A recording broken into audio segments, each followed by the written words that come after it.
한국이 번 돈 38년 만에 역대급이야. 근데 뉴스에서 이 숫자를 거의 안 다뤄. 왜일까? GDP 1.7% 성장, 이건 다 알지. 근데 GDP 말고 GDI라는 숫자가 있어. 국내 총소득, 이게 7.5% 폭증했어. 1988년 이후 38년 만에 최고치야. 나라가 이렇게 돈을 벌었는데 네 월급은 그대로고 소비자 심리는 오히려 1년 만에 바닥을 찍었어. 돈의 흐름을 따라가 보면 그 돈이 어디로 갔는지 보여. 자, 먼저 GDP부터 짚고 가자. 지난 4월 23일 한국은행이 1분기 GDP를 발표했어. 전기 대비 1.7% 성장. 이게 얼마나 센 숫자냐면 2020년 3분기 이후 5년 6개월 만에 최고치야. 한은이 원래 전망했던 게 0.9%였거든. 그 2배를 뛰어넘은 거야. 중앙은행이 자기 예측을 이 정도로 빗나간 건 흔한 일이 아니야. 뭔가 예상 밖의 힘이 작동했다는 뜻이지. 뉴스 헤드라인은 난리였지. 깜짝 성장, 예상 밖 호실적. 너도 봤을 거야. 타임라인에 한 번쯤은 떴을 거고, 아, 경기 좀 살아나나 보다 하고 넘겼을 수도 있어. 솔직히 1.7%라는 숫자만 보면 괜찮아 보이잖아. 한국 잠재 성장률이 1%대 후반인데 그걸 넘긴 거니까. 근데 이 숫자를 좀 뜯어보면 느낌이 달라져. 1.7% 성장의 엔진이 뭐였는지 보자. 수출이 전기 대비 5.1% 급증했어. 5.1%가 얼마만큼이냐면 한 분기 만에 수출 물량이 5% 넘게 뛴 건 반도체 슈퍼사이클 때나 볼 수 있는 수치야. 그 중심에 삼성전자, SK하이닉스가 있었고 이 두 회사가 밀어붙인 반도체 수출이 3월까지 역대 최대치를 연속으로 경신했어. 전체 GDP 성장의 절반 이상, 정확히 55%를 반도체 하나가 끌고 간 거야. 쉽게 비유하면 이래. 반에서 시험 평균이 확 올랐는데 알고 보니 1등 한 명이 만점을 받아서 평균을 끌어올린 거야. 나머지 애들 성적은 거의 그대로인데 우리 반 평균 올랐다 고 자랑하는 꼴이지. 자, 그러면 수출 말고 내수는? 여기가 좀 씁쓸해. 민간 소비 증가율은 0.5%에 그쳤어. 0.5%가 뭐냐면 지난 분기에 100만 원 쓰던 사람이 이번 분기에 100만 5천 원 쓴 거야. 한 분기 동안 커피 한 잔 더 마신 수준이야. GDP가 1.7% 올랐는데 소비는 0.5%, 성장률의 3분의 1도 안 되는 거야. 나라 전체로는 성장했다고 하는데 사람들이 실제로 쓰는 돈은 거의 안 늘었다는 뜻이지. 너 생각해봐. 최근에 뭐 큰 거 질렀어? 외식을 더 했어? 아마 아닐 거야. 오히려 마트에서 장 볼 때 더 따지게 되지 않았어? 10,000원짜리 도시락 사면서 이게 이 가격이 맞나 싶은 적 한 번쯤은 있을 거야. 그게 0.5%의 현실이야. 이걸 기여도로 쪼개보면 더 선명해져. 내수가 GDP 성장에 기여한 게 0.6%포인트야. 반면에 순수출이 기여한 건 1.1%포인트, 거의 2배 차이. 이게 무슨 말이냐면 이번 성장은 우리가 돈을 더 써서 일어난 게 아니라 물건을 밖에 많이 팔아서 생긴 거야. 공장은 돌아가는데 그 돈이 우리 지갑으로 오지 않는 구조. 수출은 폭발했는데 내수는 겨우 숨만 쉬고 있는 거지. 여기서 한번 생각해봐. 나라 경제가 잘 돌아간다는 건 뭘까? 뉴스 헤드라인에 1.7%라고 찍히면 그게 끝인 걸까? GDP가 올랐어. 맞아. 근데 네 체감은? 밥값은 내렸어? 월급은 올랐어? 마트에서 장 볼 때 가벼워졌어? 아마 아닐 거야. 성장률은 5년 반 만에 최고인데 소비는 찔끔이고 그 성장도 반도체 하나에 기대고 있어. 이 정도면 뭔가 이상하다는 감은 잡혔지? 근데 진짜 소름 돋는 건 지금부터야. 이 성장을 누가 주도했고 그래서 번 돈이 정확히 어디로 흘러갔는지. 이걸 알면 1.7%라는 숫자가 완전히 다르게 보여. 자, 그러면 이 성장을 누가 이끌었는지 들여다볼 차례야. 1.7% 성장. 꽤 괜찮은 숫자잖아. 근데 이걸 쪼개보면 얘기가 좀 달라져. 이 성장의 55%가 반도체 하나에서 나왔어. 절반이 넘는 거야. 나라 전체 경제 성장의 반 이상을 반도체 한 품목이 책임졌다는 뜻이지. 그러면 나머지 45%는 뭐냐? 자동차, 조선, 석유화학, 철강, 서비스업. 한국 경제를 떠받치는 나머지 산업 전부를 합쳐야 겨우 45%야. 수십 개 업종이 달라붙어도 반도체 하나를 못 이긴 거지. 이건 성장이라기보다는 쏠림이야. 한 종목에 몰빵한 주식 계좌가 수익을 냈다고 내 포트폴리오 탄탄하다, 그렇게 말할 수 있어? 그게 지금 한국 경제 상황이야. 삼성전자, SK하이닉스. 이 두 기업이 수출 역대 최대치를 연속으로 갈아치우면서 숫자를 끌어올렸어. 반도체 수출 가격이 급등하니까 수출액 자체가 폭발적으로 늘어난 거지. IT 품목 중심 수출이 전분기 대비 5.1%나 뛰었으니까. 근데 문제는 이 기세가 나머지 경제로 번지지 않았다는 거야. 반도체 빼면 나머지는 얼마나 컸을까? 답은 0.8%. 한국의 잠재 성장률이 지금 1%대 후반이거든. 잠재 성장률이라는 건 경제가 아무런 외부 충격 없이 정상적으로 굴러갔을 때 낼 수 있는 성장 속도야. 근데 0.8%면 그 절반밖에 안 되는 거지. 사실상 제자리 걸음이야. 마라톤으로 치면 다리가 움직이긴 하는데 옆에서 보면 거의 서 있는 거랑 비슷한 속도. 반도체라는 한 선수가 혼자 전력 질주하는 동안 나머지 경제는 걷고 있었던 거야. 내수를 보면 더 확실해. 민간 소비 증가율 0.5%, GDP가 1.7% 올랐는데 소비는 그 3분의 1밖에 안 늘었어. 내수가 성장에 기여한 건 0.6%포인트, 순수출이 기여한 1.1%포인트의 절반 수준이야. 반도체가 밖에서 벌어온 돈이 안에서는 돌지 않고 있다는 신호지. 그래서 사람들은 어떻게 느끼고 있었을까? 소비자 심리지수라는 게 있어. 경제학에서는 CCSI라고 부르는데 쉽게 말해서 이건 설문이야. 한국은행이 매달 전국 수천 가구한테 물어봐. 앞으로 경기 좋아질 것 같아? 나빠질 것 같아? 이 답변을 수치화한 게 CCSI야. 기준선이 100이고 이걸 넘으면 좋아질 거야 라고 보는 사람이 더 많은 거고 밑으로 내려가면 나빠질 거야가 더 많은 거야. 국민 체감 온도계라고 보면 돼. 4월 수치가 99.2, 비관 구간으로 떨어졌어. 이게 얼마나 급격한 변화냐면 한 달 전인 3월에는 107.0이었거든? 한 달 만에 7.8포인트가 빠진 거야. 보통 이 지수는 1에서 2포인트씩 움직여. 7.8포인트 급락은 사람들의 심리가 한 달 사이에 확 뒤집혔다는 뜻이야. 100 밑으로 내려간 것도 2025년 4월 이후 딱 1년 만이야. GDP는 5년 반 만에 최고를 찍었는데 소비자 심리는 1년 만에 최저로 주저앉은 거지. 숫자만 보면 모순이야. 근데 골목에 나가보면 전혀 모순이 아니야. 동네 식당은 점심 손님이 줄었고 카페 사장님은 원두값이 올라도 메뉴 가격 올리면 손님이 더 빠질까봐 참고 있어. 고물가에 가계부채 이자 부담까지 겹치면서 사람들의 지갑은 점점 더 닫히고 있었거든. 뉴스 헤드라인에는 역대급 성장이 뜨는데 장바구니 앞에서는 아무 감흥이 없는 상태. 그게 99.2라는 숫자의 실체야. 반도체 하나가 숫자를 끌어올린 착시. 이래서 처음에 뉴스 봤을 때 뭔가 이상했던 거야. 근데 사실 GDP 말고 나라가 실제로 번 돈을 보여주는 숫자가 따로 있어. 이게 진짜 반전이야. 자, 여기서부터가 진짜야. 아까 GDP 1.7%라는 숫자를 봤잖아. 근데 사실 경제를 제대로 보려면 GDP만으로는 부족해. GDP 옆에 늘 같이 발표되는데 거의 아무도 안 보는 숫자가 하나 있거든? GDI, 북미 총소득이라고 해. 이름부터 좀 어렵게 들리지? 근데 개념은 생각보다 단순해. GDP는 우리나라가 얼마나 만들었는가야. 생산량이지. 공장 돌린 거, 서비스 제공한 거, 이걸 다 합친 게 GDP야. 반면에 GDI는 우리나라가 실제로 얼마를 벌었는가를 보여줘. 진짜 손에 쥔 소득. 아직 감이 잘 안 올 수도 있으니까 비유를 하나 들어볼게. 네가 과일 장사를 한다고 생각해봐. 사과를 하루에 100개 팔아. 작년에도 100개, 올해도 100개. 생산량은 똑같지? 이게 GDP야. 근데 만약 올해 사과 가격이 2배로 뛰었다면 같은 100개를 팔았는데 매출은 2배가 되는 거잖아. 이걸 잡아내는 게 GDI야. 만든 양이 아니라 실제로 주머니에 들어온 돈. 다르게 말하면 이래. GDP는 성적표의 점수고 GDI는 그 점수로 실제 받은 장학금이야. 시험 점수는 비슷한데 장학금 액수가 4배로 뛰었다면 뭔가 특별한 일이 있었다는 뜻이지. 그래서 보통은 GDP랑 GDI가 비슷하게 움직여. 많이 만들면 많이 벌고 적게 만들면 적게 벌고. 상식적으로 당연한 거잖아. 근데 2026년 1분기에 이 상식이 깨졌어. 돈의 흐름을 따라가 보면 이게 보여. 1분기 실질 GDI 증가율 7.5%. 잠깐, 다시 한번 생각해봐. GDP가 1.7%였잖아. 근데 GDI는 7.5%야. 4배가 넘어.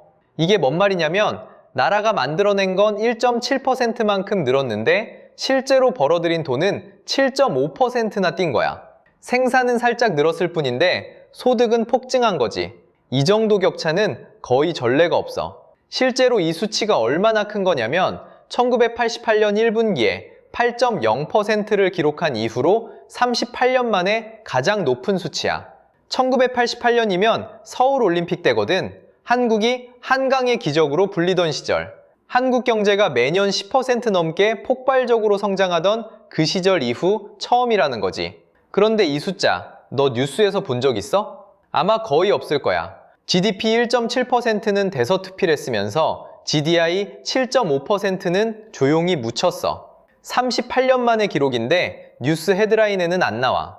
왜냐면 GDP는 익숙하고 GDI는 일반인한테 생소하니까 그냥 넘어가는 거야. 근데 이게 오히려 중요한 숫자야. 왜 이렇게 된 걸까? 핵심은 교역 조건이야. 좀 어렵게 들리는데 쉽게 풀면 이래. 우리가 수출하는 물건 가격이 올라가고 수입하는 물건 가격은 크게 안 올랐다는 뜻이야. 특히 반도체. 올해 반도체 수출 가격이 급등했거든.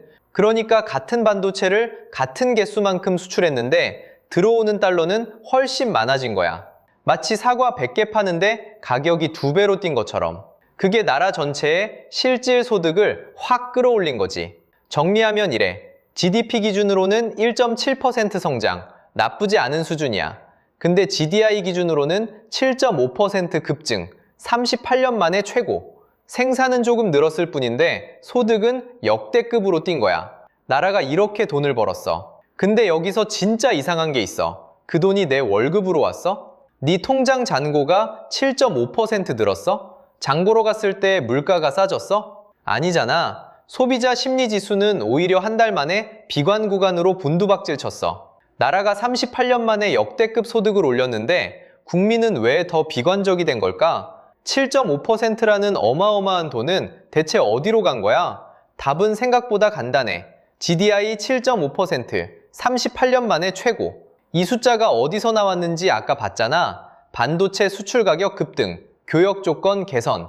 그러니까 이 돈을 번 주체가 누구인지도 자연스럽게 나와. 삼성전자, SK하이닉스. 이 두 기업이야. 반도체 수출이 역대 최대치를 연속으로 갈아치우면서 영업이익이 폭발적으로 늘었어. 수출 기여도의 55%를 차지한 게 반도체 한 품목이었잖아. 그 55%에서 생긴 소득이 GDI를 끌어올린 핵심 동력이야. 근데 여기서 중요한 걸 하나 짚어야 해. 기업 소득은 가계 소득이 아니야. 삼성전자가 반도체를 팔아서 수조 원을 벌었다고 쳐. 그 돈이 바로 직원 월급으로 가지는 않아. 대부분은 기업 내부에 쌓여. 사내 유보금이 되고 설비 투자로 돌아가고 주주 배당으로 나가지. 일반 가게의 통장까지 내려오려면 고용이 늘거나 임금이 올라야 하는데 그건 시간이 걸리고 경로도 불확실해. 이게 한국에서 특히 심해. 왜냐하면 반도체는 자본 집약 산업이거든. 공장 하나 짓는데 수십조가 들어가지만 거기서 일하는 사람은 수천 명이야. 제조업 전체가 그렇지만 반도체는 더하지. 매출 대비 고용 효과가 작아. 수출이 아무리 늘어도 그게 대규모 채용으로 이어지지 않는 구조야. 돈이 벌리는 속도에 비해 그 돈이 사람들한테 퍼지는 속도가 너무 느린 거지. 그래서 GDI가 7.5% 뛰었다는 건 나라 전체 장부에 찍힌 소득이 늘었다는 뜻이지 네 월급이 7.5% 올랐다는 뜻이 아닌 거야. 네 통장을 열어봐. 아무것도 안 변했잖아. 이게 이번 분기의 핵심 모순이야. 지금 한국 경제는 두 개의 세계로 갈라져 있어. 하나는 반도체 한국, 삼성전자와 SK하이닉스가 이끄는 수출 한국이야. AI 수요 폭발에 HBM 고대역폭 메모리 가격이 치솟으면서 수출은 역대 최대치를 연속으로 경신했고 GDI는 38년 만에 최고를 찍었어. 이쪽 세계에서 보면 한국 경제는 말 그대로 호황이야.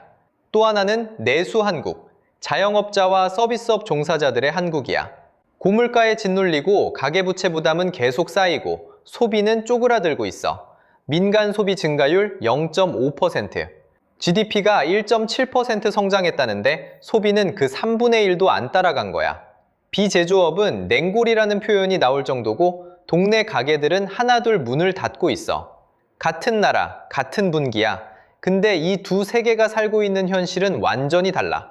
반도체 쪽은 역대급 실적 잔치를 벌이고 있는데 그 옆 동네에서는 매출이 빠지고 임대료를 못 내고 폐업 신고를 하고 있어. 이게 2026년 1분기 한국 경제의 진짜 모습이야.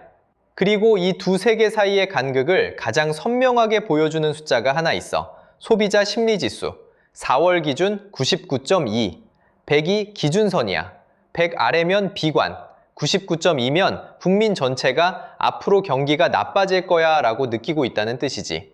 한 달 전만 해도 107.0이었어. 거기서 7.8포인트가 한 번에 빠져나갔어. 이 정도 급락은 사람들이 뭔가 심각하게 불안하다는 신호야. 100 아래로 내려간 건 1년 만이고. 다시 한번 정리해 볼게.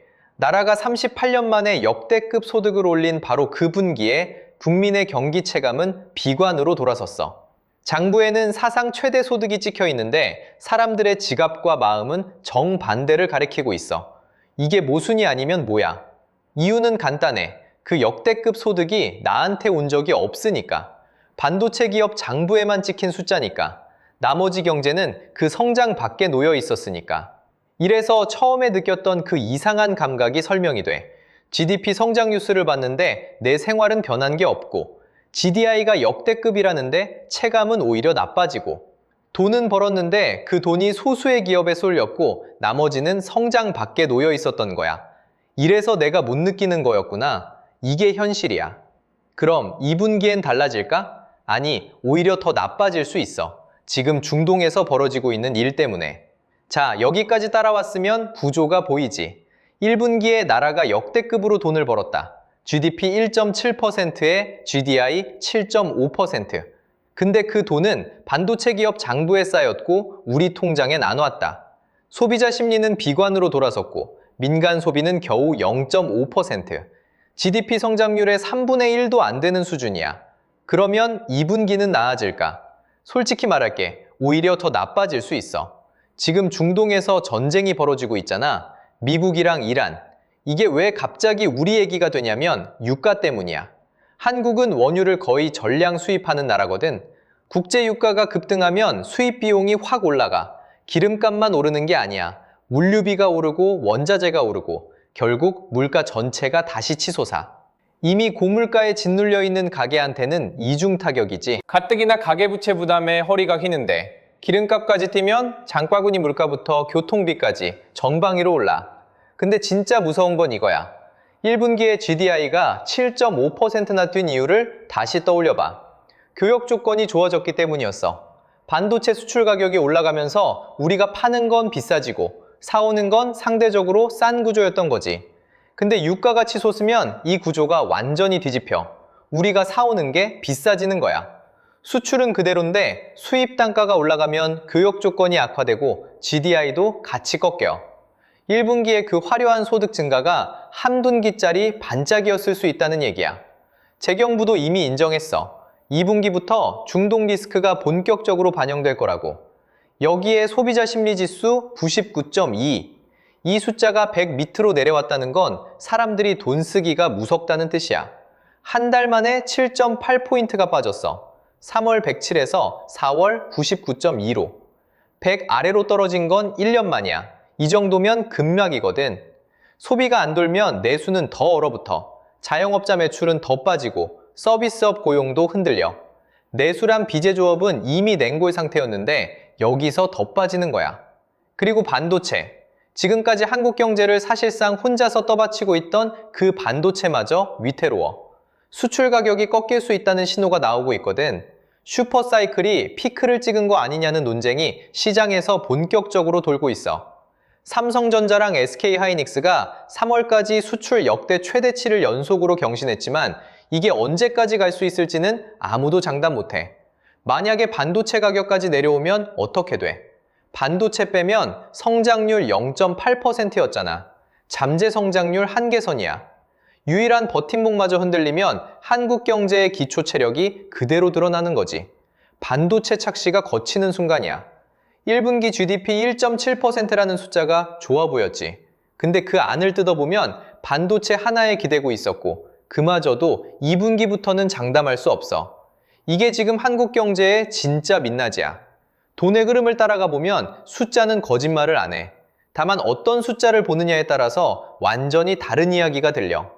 GDP만 보면 1.7% 성장이야. 나쁘지 않네 싶지. GDI까지 같이 보면 7.5%. 나라가 돈을 엄청나게 벌었어. 근데 거기에 CCSI를 놓는 순간 99.2. 그 돈은 내 삶까지 도달하지 못했다는 게 선명하게 보여. 이 세 개를 같이 봐야 해. GDP는 생산이고, GDI는 소득이고, CCSI는 체감이야.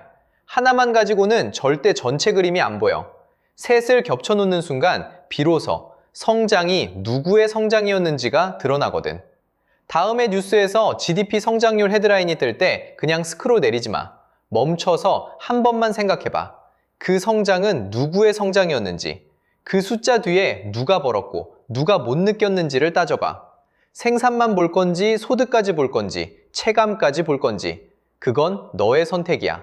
근데 이제 너는 숫자 하나에 휘둘리는 사람이 아니라 그 뒤를 잇는 사람이 된 거니까.